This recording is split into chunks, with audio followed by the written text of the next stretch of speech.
The name in Latin for a set-freed slave was a liberty. So that word has come all the way down 2,000 years to us, and it's one of our most prized words in the English language today, liberty. Obviously, it was spelled a little differently, L-I-B-E-R-T-I. That was the Latin way. But it's the same thing, a slave who is set free. In the New Testament, in the Greek, there's primarily 3 Greek words for a set-free slave. Let me share them with you real quick. The first one is agorazo. The Roman marketplace, when you went to the market, was called the agora. That was the name of the marketplace, the agora. So to buy something was agorazo, at the agora, agorazo. The word agorazo means to buy from the slave market, in a sense. That's the first Greek word for getting a slave free. Because you could go and you could buy a slave and set him free. I could buy one from you, set him free. Good use of money, setting slaves free.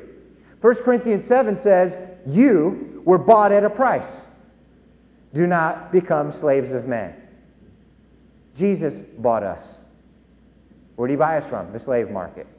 And that's the next word, ex-agorazo, which means to redeem or ransom, and it means to take them out of the slave market. And that word is used in Galatians 3. It says, Christ redeemed us.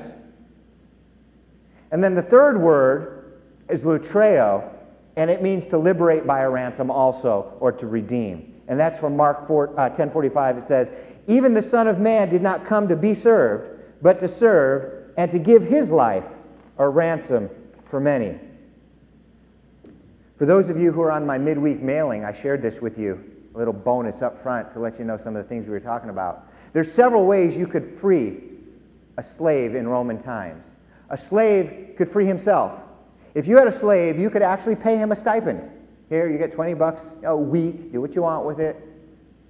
Some slaves were treated pretty decently, believe it or not, and they could save up their money, maybe 10, 15, 20 years, actually buy their own freedom.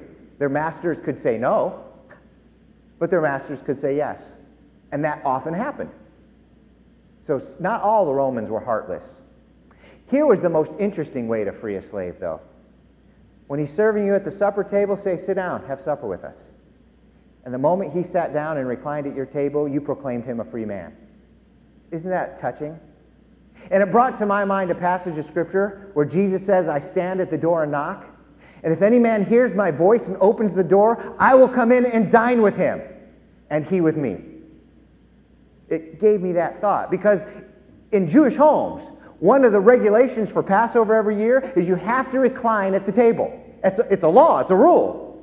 Why? Because slaves didn't get to recline. Only freedmen did, only liberty. So, at Passover, you put up your feet, you kick back, and you say, hey, I'm the slave no longer. You can see the spiritual tie-ins, the connections, can't you?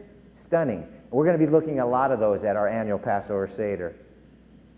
Well, I said there are 2 types of slavery. There's literal slavery, and there's bondage to something. Let me just show you some of the parallels real quick before we wrap up here. Literal slavery.